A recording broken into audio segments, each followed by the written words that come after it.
Welcome back to PR After Hours. I'm your host, Alex Greenwood, bringing you your weekly cocktail of PR and marketing tips that will help you and your business.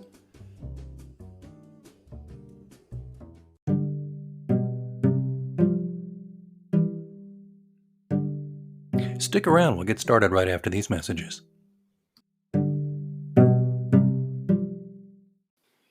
Hello, listeners. It's me, Alex, from PR After Hours. I hope you're enjoying the show so far. And I wanted to talk to you just for a moment about the way I get this show right into your earbuds every week. It's because I use Anchor FM. Now, I've told you previously that I've been podcasting since 2006, back when we used stone knives and bear skins and a couple of Dixie cups and string. Anchor FM has really streamlined this and made it simpler for people who don't know the first thing about setting up a podcast or don't have, time to learn all the pro tools and stuff, because it's all right here. First thing it's important to know is it's free. There are certain tools that will allow you to record and edit your podcast right from your phone or computer. Anchor will then distribute your podcast for you so it can be heard on Spotify, Apple Podcasts, and many more. That's huge. Distribution is a big pain in the butt, to be honest with you, so it's really great Anchor FM can do that for you, and you're not paying hosting fees. That adds up every month.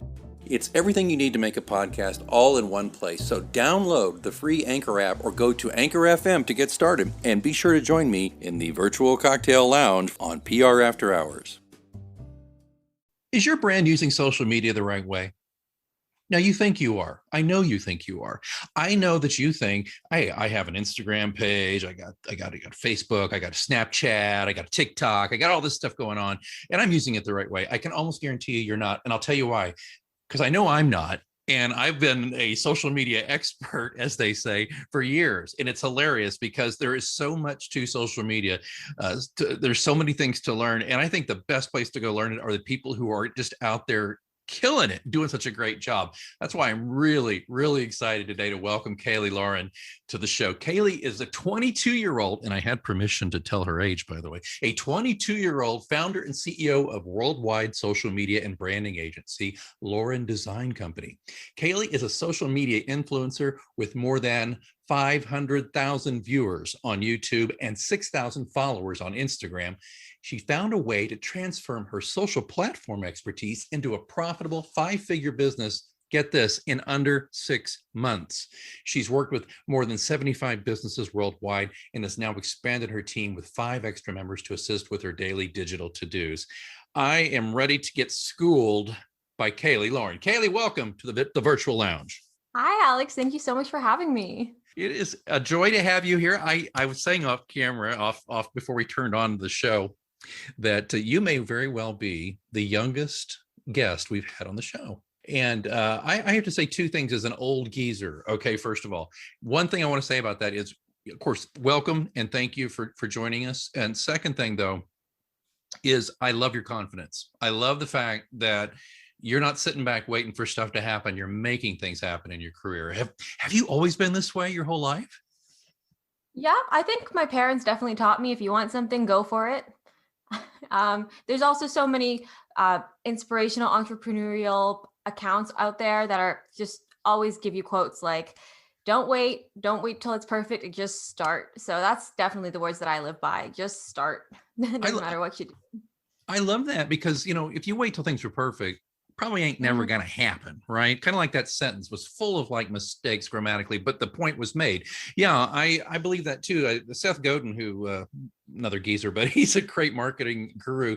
He says you just got to ship it. You got to get stuff out. If you wait until it's just this pristine personal or perfect thing, you're missing out. So I love that aspect of what you're doing with Kayley Lauren Design. So I want to ask you, Instagram seems to be a cornerstone for you, right? Although you're doing great on YouTube. So why is Instagram important for your biz?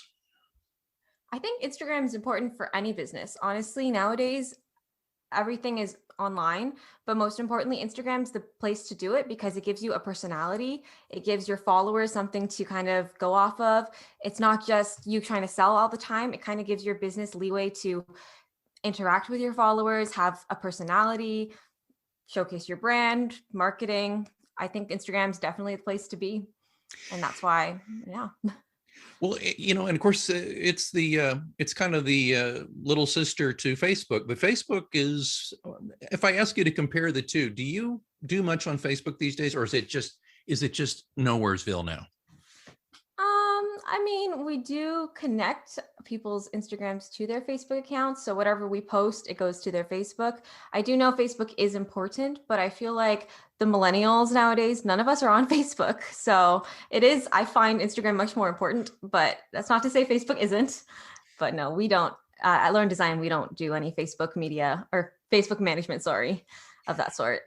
Is it, and I'm just jumping around a little bit here, but I'm kind of asking you all the questions I really want to pin down right off the top of my head first. And the one I really want to ask you about on Instagram, how important is the establishment and the consistency of an aesthetic? That's a great question. I think aesthetics are pretty important, especially when there are so many accounts out there. So you have to have an account that is visually appealing. It probably takes about a split second for somebody to check your profile out and decide whether they like it or they don't, right? Right. So if you have an ugly, per se, Instagram, then the odds of somebody following you are not as likely as if you had a nice aesthetic. So I think they're very, very important. Does just talking to people who are just working on their own personal branding, they're not necessarily a firm and they're not an agency, but they want to be cool, and they want people, because people do this now. I know this is what happens, right? They might meet you in a business meeting, or of course right now they're all on Zoom, but soon we're going to be back out in the world. But they'll meet you in real life perhaps, and they might go, I don't think stalk is the right word, but they'll go check you out, and they'll find that you have an Instagram. So would you say that it's important to make sure that gram is like perfect all the time, or is it okay to kind of show, what?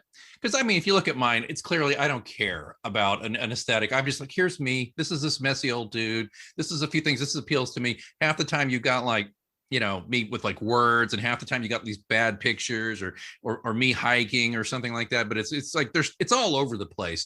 So when you're talking to people about personal branding, are you really encouraging them to not be so scattershot with what they post, or what would you say to people like that?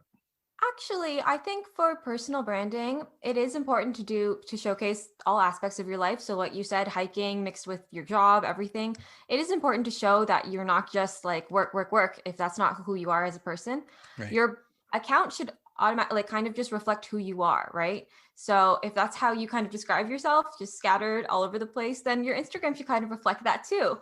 Um, I would also say that your Instagram, it's also more about consistency, I would say, Hmm. than your aesthetic. Aesthetic is very, very important, but consistency is overall more important when it comes to followers and growing your platform. You want to be posting as much as you can. Obviously, don't spam people. Don't be posting all the time every day. Yeah. But if you're posting a few times a week and if the aesthetic is not as nice, I would still say that's better than someone who posts once inconsistently, probably like every few months, then but they have a nice aesthetic. I think the person who is posting more consistently with a more messier feed is more likely to grow than the other person who is only posting once every few months but has a very nice aesthetic. So Yeah. I you mean, can take that as you will. it's showing up, right? That's what you're talking about here. You got to Mhm. show up. Right. Okay. I like that. Um, there's some great things about that too, but I want to ask you, peripheral to that, what about stories? Is it important for, let's just talk about just average Joe personal brand people, or just like we're just talking about, let's keep that same person in mind. Is it important to use stories? Absolutely. Stories are much more important than feeds because if you are active on your stories, um, I don't know if well, obviously, because you have Instagram. When you post on your story, you're going straight to the top of your followers' timeline, right? Like the little circle, it That's goes straight true. to the top. So the more active you are on your stories, the more you're being seen by your followers, right? Whereas if Hmm. you're posting one story, you're probably going to end up at the very back of their timelines, right? So it is important. I think it's much more important to be active on your stories than it is on your feed because people are much more likely to be clicking on the top than scrolling down their timeline, which is your feeds. So I would say consistently you should be doing both, but stories are much more important than your feed. Would you double up? Would like should I post the same thing that's on my feed into my story just to make sure people see it, or is that a no-no? No, I would double up. So like, let's just say you post a feed, like something to your feed. What you would do is you press the little arrow that says add to your story. And then you go, hey guys, have a new post. So that people, when they go on their stories, they'll see like, oh, there's a new post from Alex. And they click on the post and they can show some love. So there are obviously, like, that's not to say there are some people who prefer going down their timeline, and there are some people who prefer checking their stories. So it's good to hit both so that you get both targets. Very good. Very good. Okay. I wanted to, just kind of get some of those out of the way. This is why it's fun to be the host, because, you ask those pressing questions for yourself and then you can go from there. Let's talk a little bit. I want to talk about, towards the end of our interview, we can talk a little bit tips on growing your Instagram, but I want to talk about brands a little bit now, Kayley. What are the trends? What are you seeing? What's happening with brands as we are hopefully starting to transition out of pandemic? Is that a thing that you're observing? Is there something happening we should know about?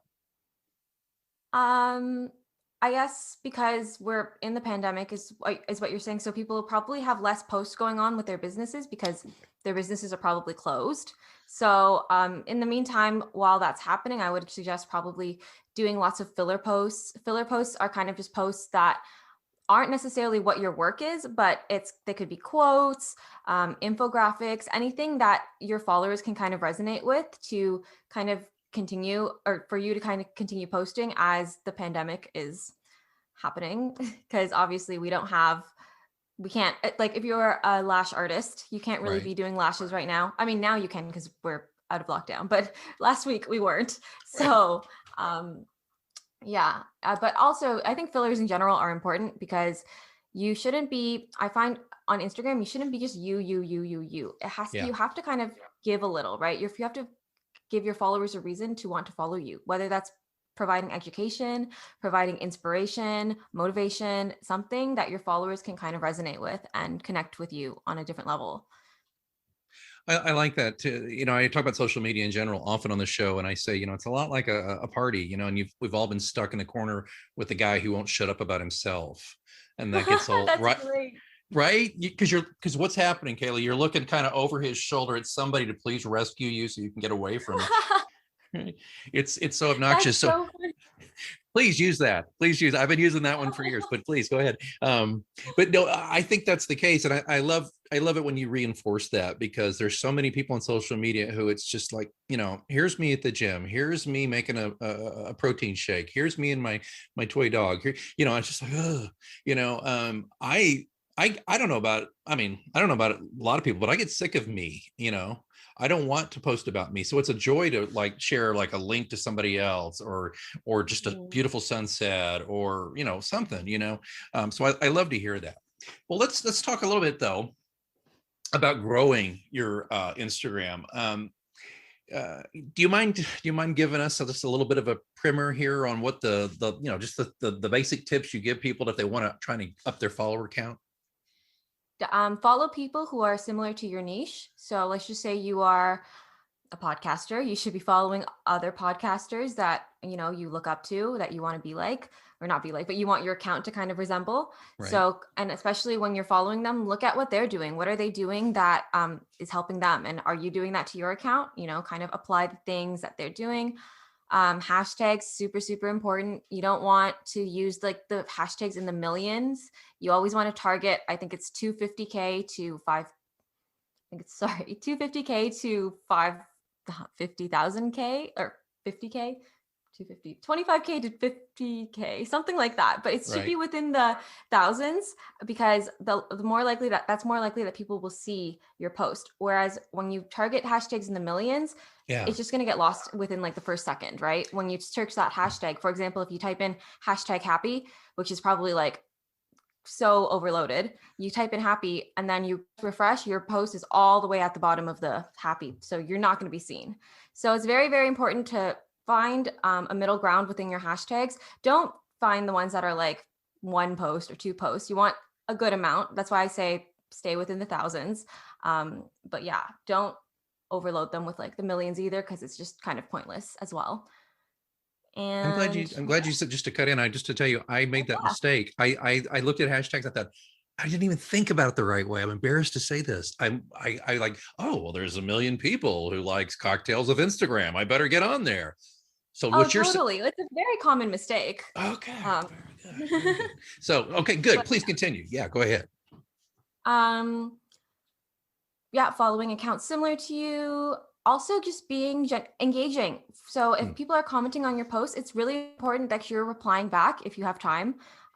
They say anyone who replies, accounts that reply within the first hour are much more favored in the algorithm. So, let's just say you post and people are commenting, you should be responding within that hour, saying thank you or starting conversations with those people who are commenting. That will actually get you favored in the Instagram algorithm, which will help you be seen more in the explore tabs and just your overall visibility on Instagram. They will favor you more. Yeah, and it's just good manners. If somebody takes the time to Oh say, yeah.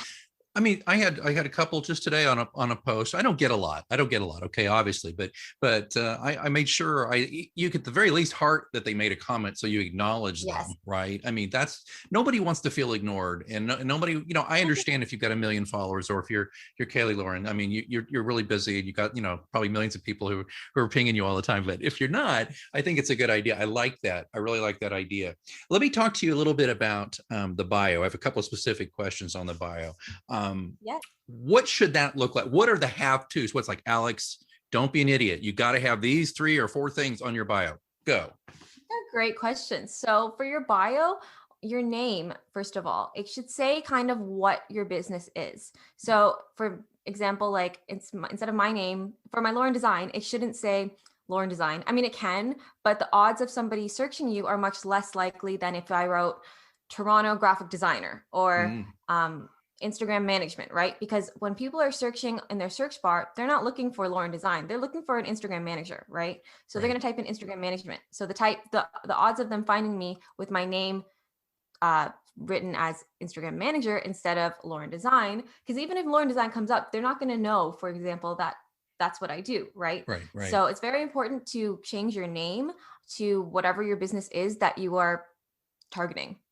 And also your bio should include your location, maybe just a few keywords of what your business overall represents. Just it's basically like a little summary of what you are, right? So when people click on your profile, they want to know, what is this? So give it simple, don't use lots of words.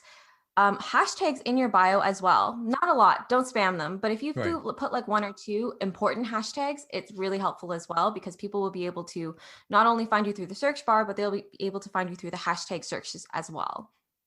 I like that a lot. I use something. I have a couple of Insta accounts. One is my personal and one's for my business. And I admit that the PR one, AGPR one, I don't put as much into. But I think I'm holding the line on that just to have a presence, because what I don't want to do, Kelly, is give up that real estate. Like, I don't want to close it because I want to hold on to my name and I want to keep that real estate. And since I'm in PR and I do some social media strategy, it would be kind of bad if I didn't have that presence. Yeah. But one thing I do use, and I'm curious about your thoughts on this. I use something, it's called Shorby, which is basically, it's a master link, but you can go in there and program it. And so when you click that link, you get a whole menu. You get my podcast links, my books, my website, my TV appearances. You get it all in one spot. Do you use that kind of thing, or what do you think about it? Super, super important. I forgot about that. Yes, the link in your bio, very important. If you don't have a link in your bio, you should get on that, everyone listening. But no, that's a great idea. Shorby, or there's Milkshake. What's the other one? There's a few other ones, but yes, I agree. If you have multiple links that you don't know like which link you want people to click on, using one of those sites that give you the opportunity to showcase a bunch of sites is a very good idea.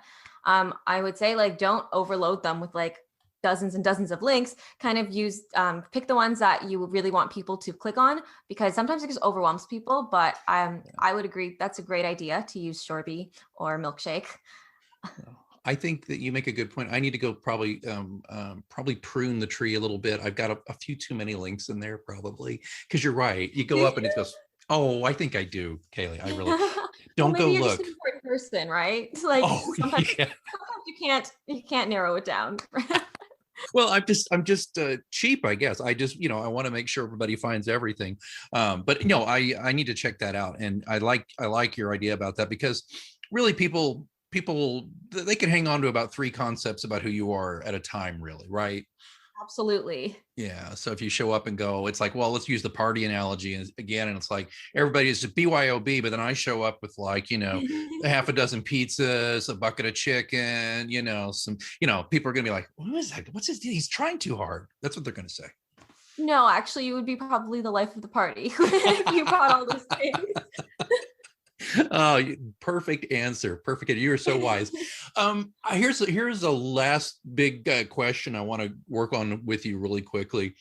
There's a temptation out there, and I know people have done it. I have friends who've done it, to buy likes and followers. What do you think? Great question.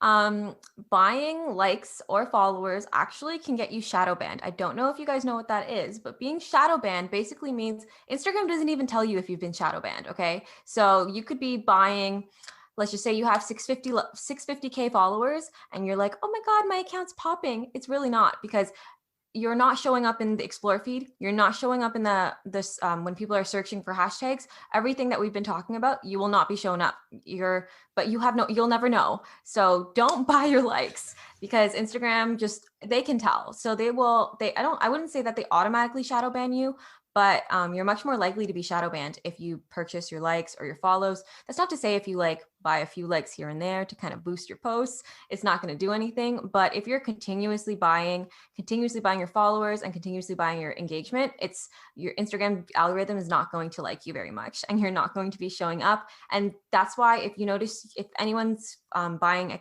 their followers and they notice their account's not growing, that's why you're being shadow banned. So the only thing you would really do from there is start a brand new account and start from scratch, and don't buy them next time. Learn your lesson. Yeah, you can't really get one shadow banned. One thing I did years ago as an experiment for one of my appearances of talking at social media, I bought 1,000 Twitter followers just as part of my experiment. Okay. And you get them, and then boom, they're dumped into your account pretty quickly. But they're bots. They're not real. They're crap, basically. They weren't quality followers. So it's a waste of money anyway, right? That's another thing too. Let's just say I'm following someone with like 350,000 followers, but we go on their post and they have 10 likes. It automatically discredits you as well. We all know that you just bought your likes. So you're much more likely to have more followers if you get 2,000 followers and then your posts have like 50 likes, 100 likes, right? People like realism. People don't want people who are fakes. And so when you buy your followers that way, it kind of turns people off, I would say, to follow your account, because it's like, this isn't real. Well, it's back to let's go back to the cocktail party analogy. I mean, people know when they're being bought as a friend too. You know what I mean? It's just human nature. All these things play into. I think people sometimes fail to remember that social media is really an extension of us as human beings. All are good, all are bad, all the in between, and there are certain aspects of social media that I've told people this all the time. I'm like, would you do this in real life? So like I said earlier, would you be the person at a party who just would not shut up about themselves? Maybe you would be, but you'd learn pretty quickly because you wouldn't get invited back, right? There's all these different behaviors, and I just encourage people to keep it human as much as possible on social media as well. And the last thing too is that nobody likes to braggart either, and people start to see through people with these perfect lives on social media. So I'm going to ask that. I'm going to pivot to that about your company. I know you're working with brands, and you have to put, I'm a PR guy, I get it, best foot forward.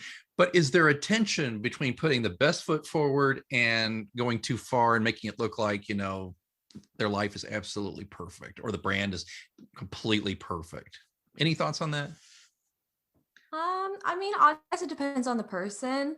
For example, we do a lot of beauty accounts. So we have accounts who love to smooth everyone's face, do lots of Photoshop to make sure that the brows are the main part. And then we have other people who do it like raw, and they like to show the imperfections of the face, and they show like this is what your brows can look like even if you're not perfect. So I mean, I don't personally think it really has anything to do with the following, and you'll get different types of followers based on how you choose to do it.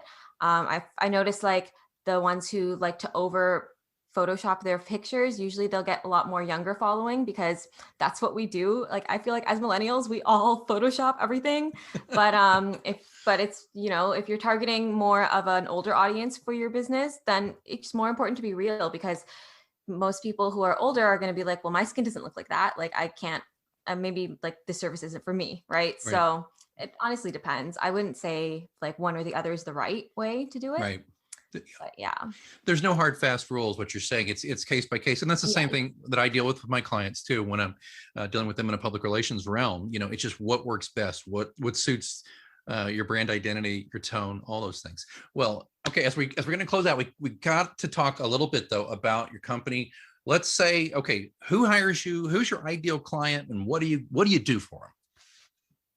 Our ideal clients, I mean, we do lots of different types of brands, but majority we do specialize in beauty accounts. So permanent makeup, eyelash extensions, hairdressing, all of that. That's usually our niche. And what we do for them is we post, I mean, depending on the plans that they get, we have about 5 plans to choose from, depending on how active you want your account to be, and depending on how active you are on your account. We have some people who are just too busy. They're like, I just take the reins, you do it all. Right. So, and then we have people who like to be involved a little, right? Like ask me, what are you doing? Why are you doing this? They want to post a little. So depending on what plan you get, we basically do manage majority of it for you. We post, we do stories, hashtag captions, engage with people, engage with businesses similar to you, reach out to clients per se, not really, but like we reach out in a way that like through comments and stuff, just to make sure that, you're getting seen and you're being visible. We also, majority of our job is to basically make sure that your digital branding looks appealing, visual aesthetics are super important. We're called Lauren Design. So we help design your entire Instagram profile, highlight covers, stories, your aesthetic, making sure that your fillers look nice and cohesive with your brand. Yeah, in a nutshell, that's really what we do. We do that every day. We have clients worldwide. So we are posting probably about 20 to 30 accounts per day. So yeah, it's a lot. Having managed I was community manager for a little while, and then it's just so much work. I don't think people fully appreciate how much work it is. And you're not only creating great content and really making sure you're paying attention to the aesthetic and all those things, but you're also, I would assume you're dealing with people who make comments on the site, and maybe sometimes it's not a nice thing. Do you deal with that kind of work as well? Do you do that? Like haters? Haters, nice. Is that what you're saying? Haters. I mean, I guess it would depend on the accounts that you were managing, but like, no one really hates on like brows and eyelashes. So I mean, like once in a while, sure, if we get a weird spam comment, we'll just delete it. Like, pay no mind to it. But no, we don't really get many haters per se. But I would say like on my personal account, yeah, I do deal with like haters, but yeah, just ignore it. Whatever. They're just sitting in the basement doing nothing with their life. They have to hate on somebody. So that is don't let it get to you. Supremely cool way of handling that. You don't internalize any of it, do you? You don't care. You don't know them, right? So who cares? Okay, well, that would be a lie to say that I don't notice it. Sometimes like I post a story and then if someone responds, you're like, wow, you think you're such a good person. It's like, it does kind of affect you, but you kind of learn like you're putting yourself out there to be an influencer per se. Then right. you got to deal with it. Right. So. Yeah. Well, and I know that there's always that little, well, it's like my books. If I get a review of my books, and I've had a few that are not so nice, they're like, why did I read this trash or something like that? That hurts a little, but you and Absolutely. So I just tell myself, and this is the truth, it's not a rationalization. It's like, well, my books aren't for everybody. My content's not for everybody. That doesn't mean anything other than it doesn't appeal to you. You think it's trash, but one person's trash is another person's treasure. I am not saying trash or treasure with you, by the way. That is not what I meant. I was talking about my books. That's a great way of putting it. Absolutely. It is a great way. That's a great way of putting it. Well, do you have any? We do have a fair number of people who listen to the show. We got our demographics that are in your age range. I'd love it if you could for just a second before we say goodbye, just tell them how to deal with stuff like that. You already kind of said how you handle it, but is there one thing you tell people to keep in mind about interactions on social? Like negative interactions? Yeah. Yeah, I guess like don't let it stop you, because clearly they're hating for a reason, which means you're actually doing something right. If you didn't have if your account wasn't getting anywhere, it wasn't getting any views, any visibility, nobody would be there to hate you. People hate because you're either being seen, they either want to be like you. Like there's definitely reasons, like think about as to, I don't know if you've ever like commented something bad, but like I kind of like to think of why have I commented something negative in the past, Yeah. and clear like kind of try to like translate that into like them. Like I was clearly going through something, right? So they're probably Right. going through something. It's not even personal. It's not about you. Somebody has to take something out on somebody, and the internet's just the easiest place to do it because you don't have to deal with any repercussions or consequences. That's why celebrities nowadays, they get so hated on, because it's like, we know if we hate on them, then no one's going to come back and like fight with us, because that's just what they're there for. So, not really, but like I feel like that's how people think. So at the end of the day, if you're getting hate or if you're dealing with negative interactions, just you're doing something right. That's how I see it. Thank you for that. I'm so glad. I know that came out of left field to ask you that question, but I see a lot of people who really internalize a lot of the things that aren't so nice. And I have a 12-year-old daughter, and she's not into all the social media yet, but she is learning about it and seeing it. And some of her friends are deeper in it than she is. And I mean, she's not fragile by any means, but she's 12 years old. And, if she does finally get on there and some jerk comes on and says, you're ugly, or you think you're so great and you're not, or something, that's going to hurt. And I'd like to hear that's why I wanted to ask you about this, about what your take on it. I think it's a very brilliant take, and I like it a lot, Kayley. I do. Okay. If somebody wants to hire you to get going, where do they go? What's the website that I'm going to put in the show notes? Make it happen, Kayley. You can check out laurendesign.co. That's our website, and our Instagram. You can reach out to me either way. You can also reach out to my personal profile. I will respond to Kayley.Lauren. And yeah, just tell me what are your goals for your digital branding, and we will help you get there. Oh man, Kayley, Lauren, you have been just a treat. Thank you so much for, maybe the youngest guest, but definitely also one of the wisest. I really do appreciate you joining me here in the virtual lounge. Thank you so much. Thank you so much for having me, Alex. It was such a pleasure to be here. Oh, you know what that means? Looks like it's last call here at your virtual lounge for PR news, views, and interviews. Don't forget, you can ask me a question anytime. You can do it through our Twitter account, which is @HoursPR, or even better, you can send me a message vocally. I would love to hear your voice, and I'll answer it on the show. There's a link in the show notes. All you have to do is sign up through Anchor FM. It's free, doesn't take long. And you record your message, I get the message, I will play your audio.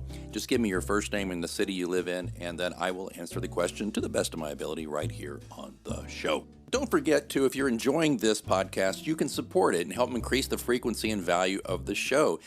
Just consider being a sponsor for your brand or your agency, or just yourself because you're like, I like this show. Or just drop a few coins in the virtual tip jar. Either way, there's links in the show notes. Please check that out.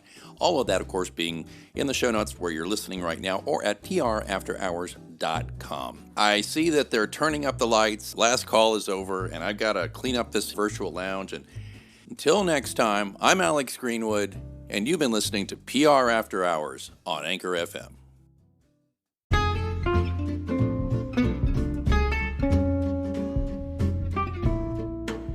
Been there, done that, got the t-shirt. But have you been there, done that, and got the t-shirt? Now's your chance. If you are a big fan of the virtual lounge right here at PR After Hours, why don't you tell the world and take our spiffy logo and plaster it across your chest for the whole world to see? Well, for the whole world to see on Zoom or whenever you do finally get out of your house. The PR After Hours tee shows that you're an exclusive member of the virtual lounge. It's a cool, comfortable, ring-spun, soft cotton tee.